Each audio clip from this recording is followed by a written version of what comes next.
2025年5月4日，大家好，我係易經人。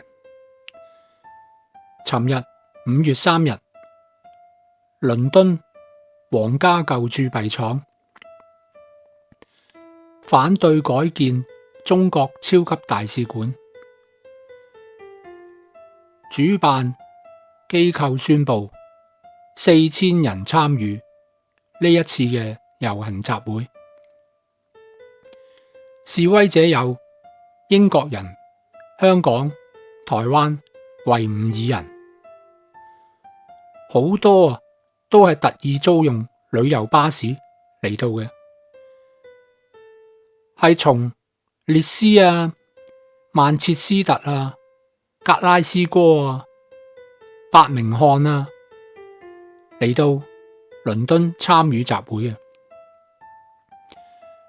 由於人數眾多，原本規劃嘅行人路段無法容納，導致人群擴散去到馬路同埋交通安全島，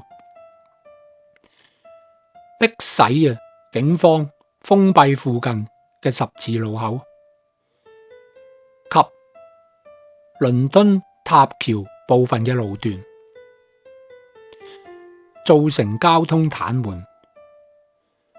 集會期間，現場示威者有啲不滿，同警方發生輕微嘅衝突，至少有2個手足被捕。有網友問：大使館起得成嗎？問卜：今年內中共可以成功將倫敦舊鑄幣廠改建為中國大使館嗎？得出天雷無妄，變卦澤雷隨。卦象顯示破亡之國，天所不覆，難以止息。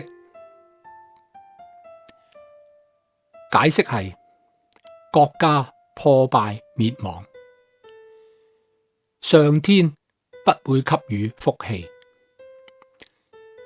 難以安寧。按卦象，以下係我個人嘅分析。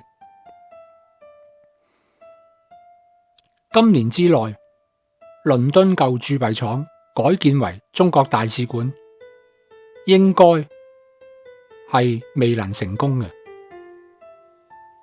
不過，中共係唔會就此罷休，不久將會捲土重來。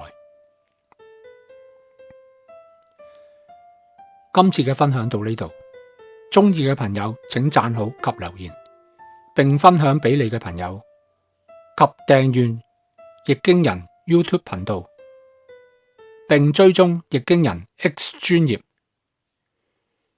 及追蹤易經人 Truth Social。我係易經人，多謝大家。